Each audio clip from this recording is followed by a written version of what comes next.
आया था क्वेश्चन ध्यान में, क्या करना है? Calculate net force acting on a mass capital M. इस कैपिटल एम पर लगने वाला नेट फोर्स निकालना है जो कि स्क्वायर के सेंटर में है, और masses m, 2m, 3m and 4m ये इसके वर्टाइसेस पर रखे हुए हैं। सो क्या हमें ये डिस्टेंसेस पता है?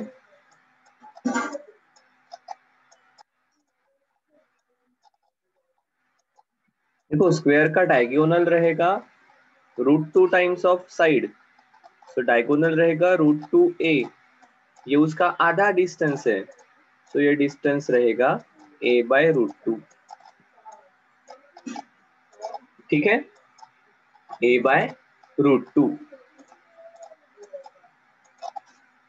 अगर ये डिस्टेंस a/√2 है तो बस मासेस पता है, डिस्टेंस पता है, ये फोर्स अपन निकाल सकते हैं।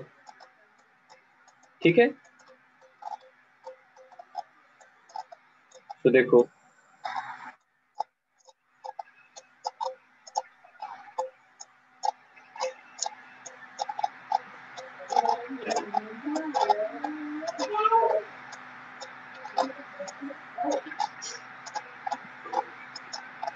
so this is force because of 2m,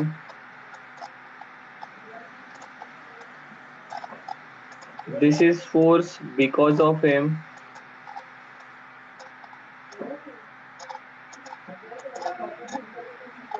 this is force because of 4m,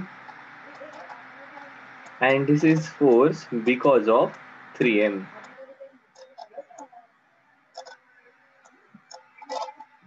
ठीक है,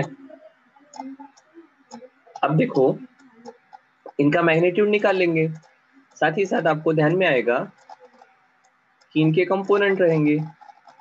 कितना कंपोनेंट रहेगा? ये नेट फोर्स की अगर एडिशन करनी होगी तो ये एंगल आने वाला है 45। 45। सो ये F2m cos 45 I cap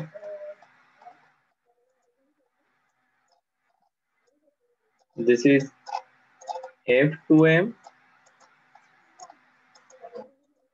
sin 45 J cap। सही है? Yes sir. चलो, तो पहले ऐसे एक एक कंपोनेंट निकालने हैं, पहले एक एक फोर्स को लिख लेते हैं। सिमिलरली Fm क्या रहेगा?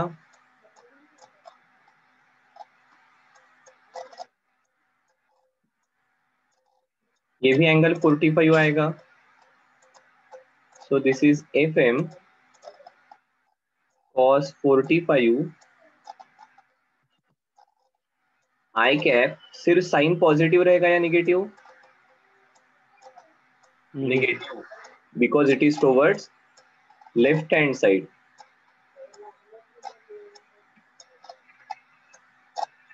सिमिलरली ये लिख लेते हैं, दिस इज Fm sin 45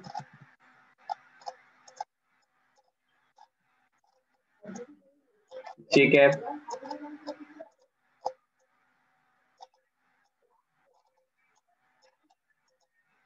वैसे ही इसके देख लेते हैं,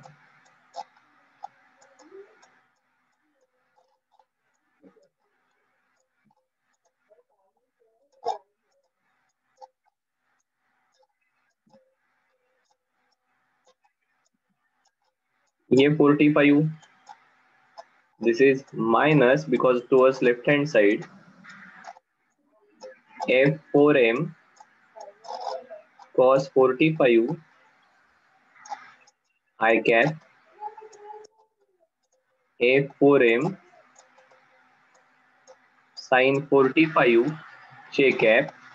डाउनवर्ड होने के कारण माइनस लिखना पड़ेगा,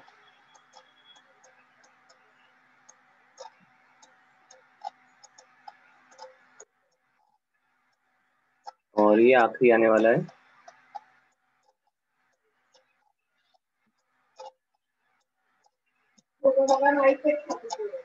this is F3m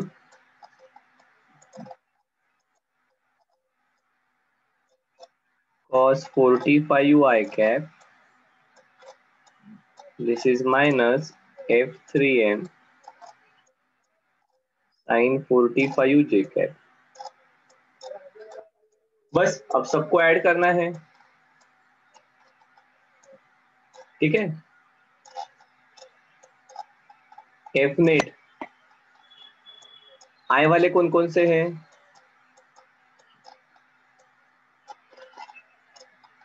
minus F M cos 45, minus f4m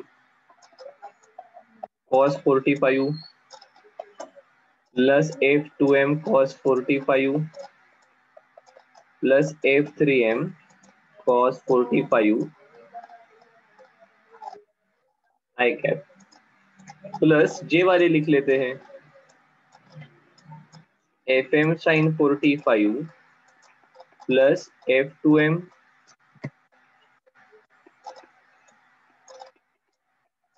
sin 45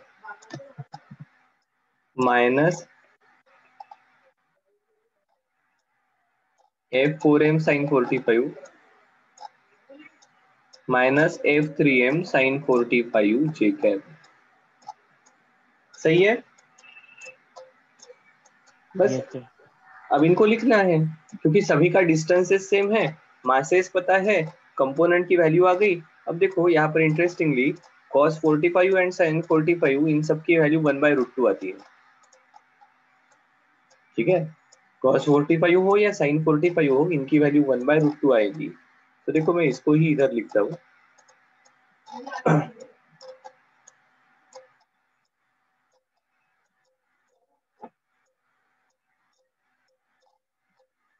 therefore f net क्या आएगा?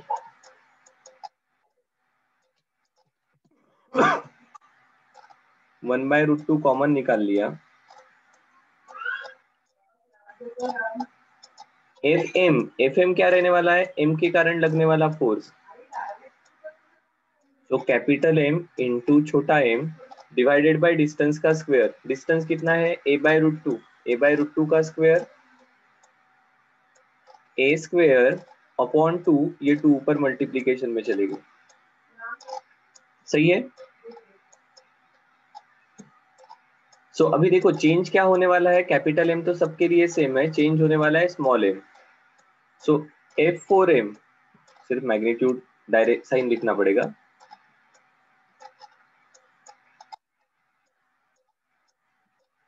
4m में क्या आएगा? साइन वही का वही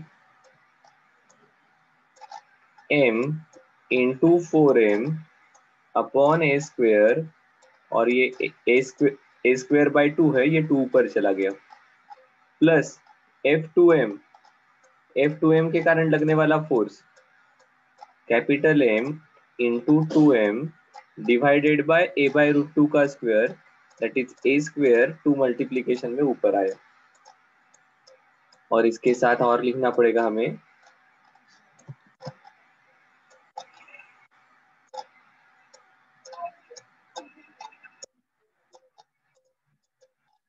आखिरी बचा हुआ फोर्स कौन सा है? f3m। So capital M into 3m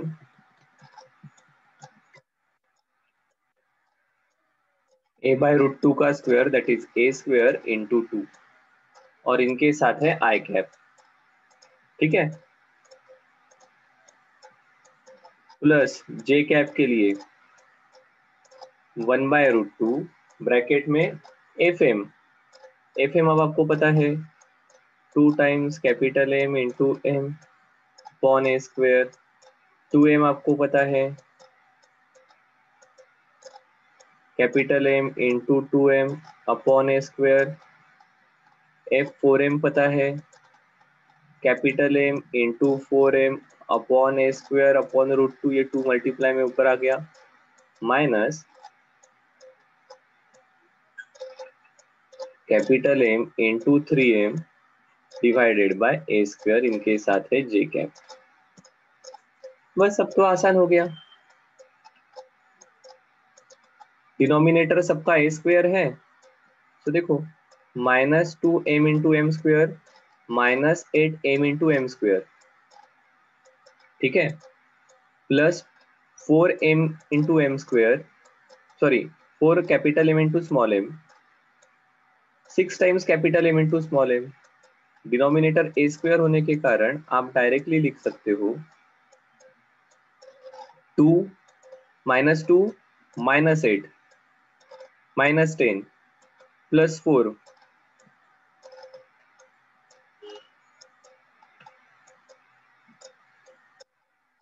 तो सर इसकी एडिशन तो 0 आने वाली है, बिल्कुल सही है।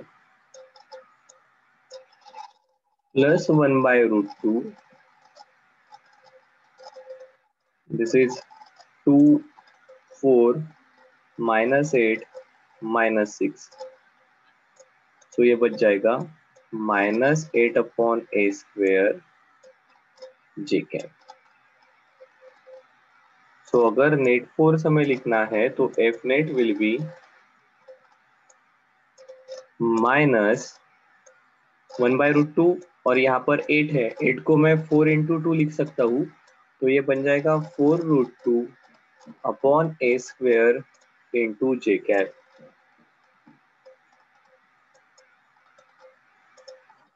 आ गया आंसर। अब आप थोड़ा सा कॉमन सेंस से कहते हैं कि सर देखो ये तो थोड़ा सा ऑब्वियस भी है ना, ऊपर लेफ्ट हैंड साइड में कितने मासेस है, m and 4m, right hand side में कितने मासेस है, 2m and 3m। सो इसके along x axis, negative x axis and positive x axis पर मासेस सेम है, सो अट्रैक्टिव पुल सेम रहेगा ये 5m के कारण और इस 5m के कारण, और इसलिए एक्स डायरेक्शन में नेट फोर्स नहीं है। वाई डायरेक्शन में देखो, ऊपर 3m मासेस है और नीचे 7m है, तो नीचे मास का कॉन्सेंट्रेशन ज्यादा है, इसलिए इसके ऊपर लगने वाला net force will be in downward direction. देखो दिस इज -j²। अरे हाँ सर, ठीक है। सो आपको रफ आइडिया सिर्फ क्वेश्चन के तरफ देखकर ही मिलेगी, एक्चुअल कैलकुलेशन तो अपन बाद में कर ही सकते हैं, ठीक है।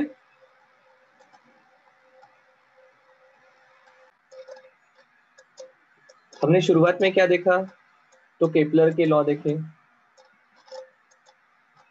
न्यूटन को एसिलरेशन के बारे में आइडिया आई और न्यूटन ने अपना यूनिवर्सल लॉ ऑफ ग्रेविटेशन बताया, ठीक है। पर न्यूटन के लॉ में इतना ही है कि this force is directly proportional to product of masses and inversely proportional to square of distance between them, ठीक है। ये जो कांस्टेंट ऑफ प्रोपोर्शनैलिटी जो हम लिखते हैं, ये कैसे पिक्चर में आया, इसके बारे में अभी तक हमने कुछ भी नहीं कहा है। भले ही हमने उसे यूज कर लिया, पर ये जी की वैल्यू हमें पता नहीं थी, ठीक है। और ये कैपिटल जी की वैल्यू निकालने का काम कैवेंडिश ने किया है, ठीक है। सो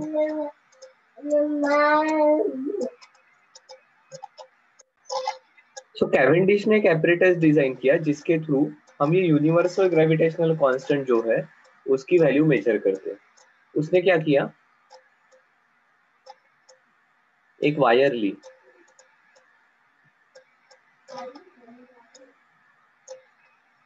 ठीक है, और इस वायर को एक बीम के थ्रू 2 लीड बॉल्स लगा दिए,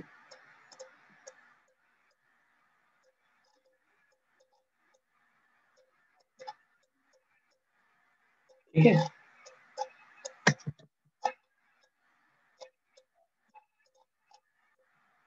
So this is torsional wire,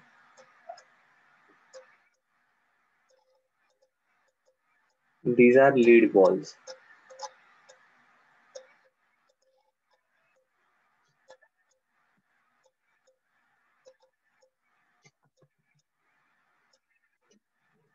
अब देखो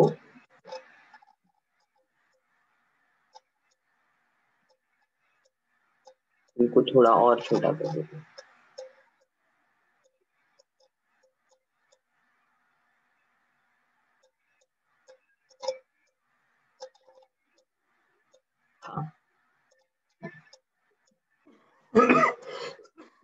काफी सिंपल अरेंजमेंट है। एक वायर है जिसको एक बार के थ्रू दो लीड बॉल्स अटैच किए हैं।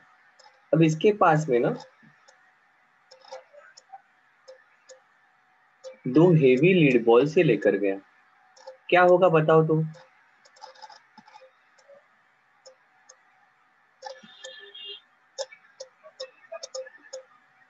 क्या होगा? इस प्रकार के लीड बॉल्स ये स्मॉल लीड बॉल के पास लेकर गए तो क्या होगा?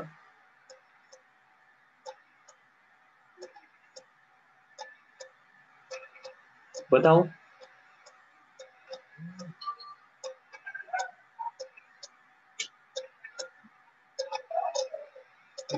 क्या होगा?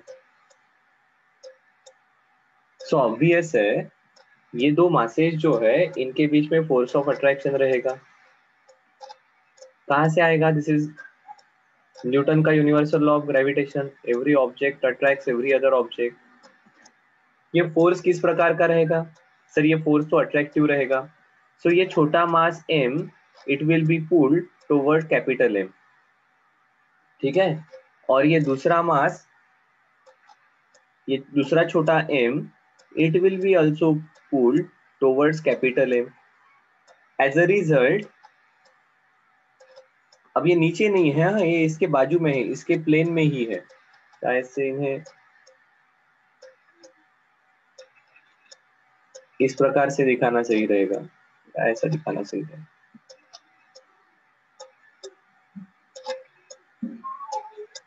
ठीक है।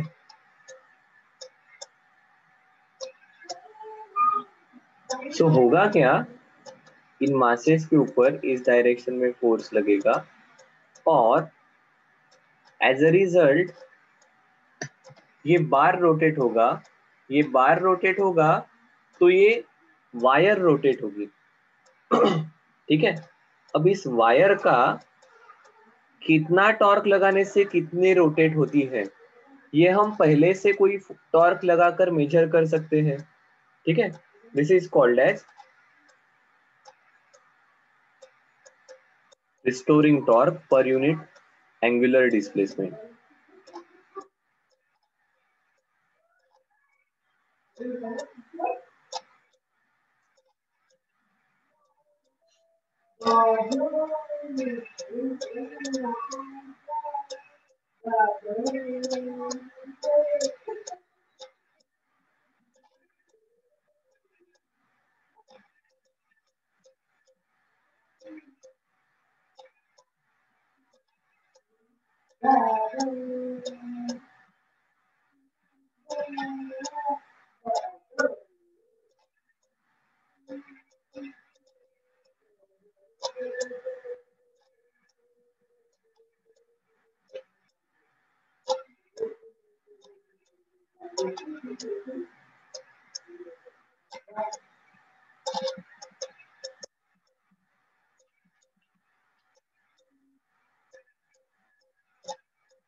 देखो क्या कहा है, दिस इज रिजिड सपोर्ट, इस रिजिड सपोर्ट के पास the torsional wire with non restoring couple per unit length, ठीक है।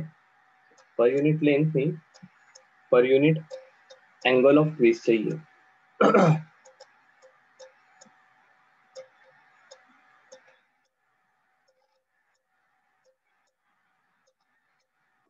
कि कितना टॉर्क लगाने से ये कितना रोटेट होगा, याचं सगळ्यात सिंपल, इसका सबसे सिंपल एग्जांपल अगर जानना है तो अपन कपड़े निचोड़ते हैं ना, ठीक है। तो उसे निचोड़ते हैं तो पानी बाहर आता है और वापस ये अपने आप खुल जाता है, ठीक है। ज्यादा ट्विस्ट करके आपने रखा तो ये वापस खुल जाएगा। सो कितना टॉर्क लगाने से वो कितना रोटेट होता है, कितना रिस्टोरिंग टॉर्क जनरेट होता है, ये अपन मेजर कर सकते हैं, ठीक है। अब कपड़े is not that much elastic, उसके कंपेरेटिवली मेटल की वायर काफी इलास्टिक रहती है। ठीक है, सो ऐसी वायर ली गई। दूसरी चीज, कपड़े बहुत ज्यादा निचोड़े जा सकते हैं, वैसे ये वायर बहुत ज्यादा निचोड़ी नहीं जाएगी, ये थोड़ी सी छोटे एंगल से रोटेट होगी। तो इस प्रकार से अगर नीचे से इसको किसने रोटेट किया तो ये कुछ ना कुछ एंगल से रोटेट होगी। बिल्कुल सही है। वो रोटेट करने के लिए टॉर्क चाहिए, ये हमने पढ़ा है। अब ये टॉर्क मतलब फोर्स इनटू डिस्टेंस। तो ये टॉर्क लगाने के लिए आपने इस प्रकार के दो मासेस का यूज किया। ठीक है, अब देखो अब क्या किया,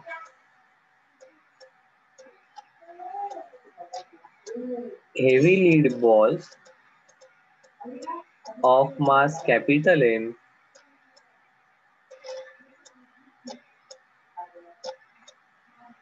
are brought near to small masses.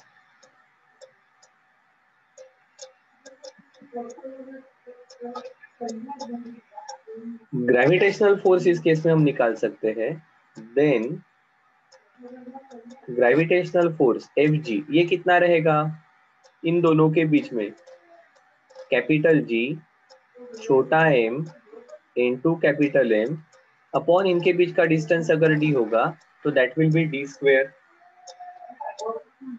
ठीक है, अब इसके ऊपर लगने वाला टॉर्क आप निकाल सकते हो क्या, ये वायर के ऊपर देखो, ये वायर यहाँ से कनेक्टेड है, दिस इज L/2, ये भी डिस्टेंस यहाँ से यहाँ तक का L/2 रहेगा। हाँ सर ये तो बिल्कुल सही है।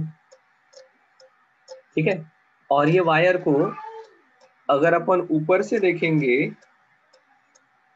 तो एंटी क्लॉकवाइज रोटेट करेगा, ये वाला पार्ट भी वायर को एंटी क्लॉकवाइज रोटेट करेगा, ये भी एंटी क्लॉकवाइज रोटेट करेगा। सो नेट टॉर्क अगर निकालना है या कपल निकालना है, कपल तो आसान है, दोनों एक ही आने वाले हैं। फोर्स, ये फोर्स इक्वल एंड अपोजिट रहेंगे, ये फोर्स इस डायरेक्शन में है मतलब शायद से स्क्रीन से बाहर निकलने वाला, और ये फोर्स स्क्रीन के अंदर जाने वाला है। ठीक है, तो इस प्रकार से दो फोर्सेस लग रहे हैं which are separated by distance total L। ठीक है, और इस केस में फिर आप कपल निकाल सकते हो या टॉर्क निकाल सकते हो। इट विल बी फोर्स, कितना है force into distance of separation, force है capital G capital M into छोटा m अपॉन d square into L। But यही टॉर्क अगर आपको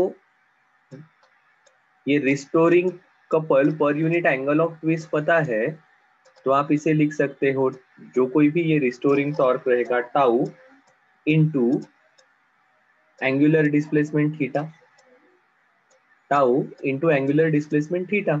अब ये कितना रोटेट हुआ है ये कैसे मेजर कर सकते हैं, आसान है, यहाँ पर एक पॉइंटर लगा दो और ये कितने डिग्री से रोटेट हो रहा है ये आपको आराम से मिल जाएगा।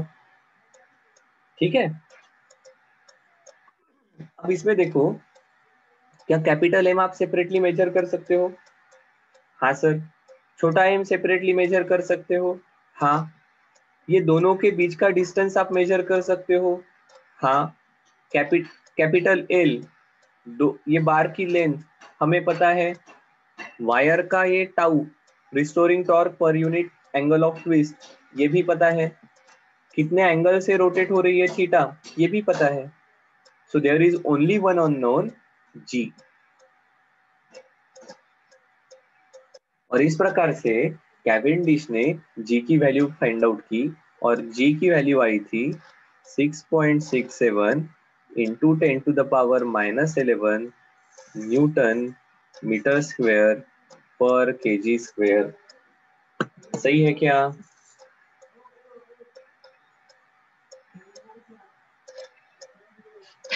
आया है क्या ध्यान में किस प्रकार से G फिगर आउट हुआ? Yes sir. और इस प्रकार से G ध्यान में आने के बाद फिर जाकर अर्थ का मास ध्यान में आया, ठीक है। इसलिए बहुत बार एक लोग सुनते हैं कि Cavendish measured the mass of अर्थ, ठीक है। म्हणजे कसं सर, देखो आसान है, ये कोई एक बड़ा मास है, ये कोई दूसरा मास है,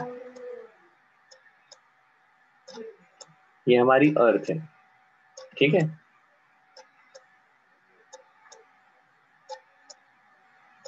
अब ये अर्थ की रेडियस हमें पता है आर, ठीक है। अब देखो इस ऑब्जेक्ट का वेट ये क्या रहेगा, mg, ठीक है। बट यही will be gravitational force between these two objects. अब इसका मास पता है, ये छोटा g की वैल्यू, अर्थ के ऊपर ऑब्जेक्ट का एक्सीलरेशन ड्यू टू ग्रेविटी ये भी पता है। कैवेंडिश ने g मेजर कर दिया है, मास ऑफ ऑब्जेक्ट हमें वैसे ही पता है, या यहाँ पर कैंसिल भी हो जाएगा। रेडियस ऑफ अर्थ पता थी, so only unknown is mass of earth.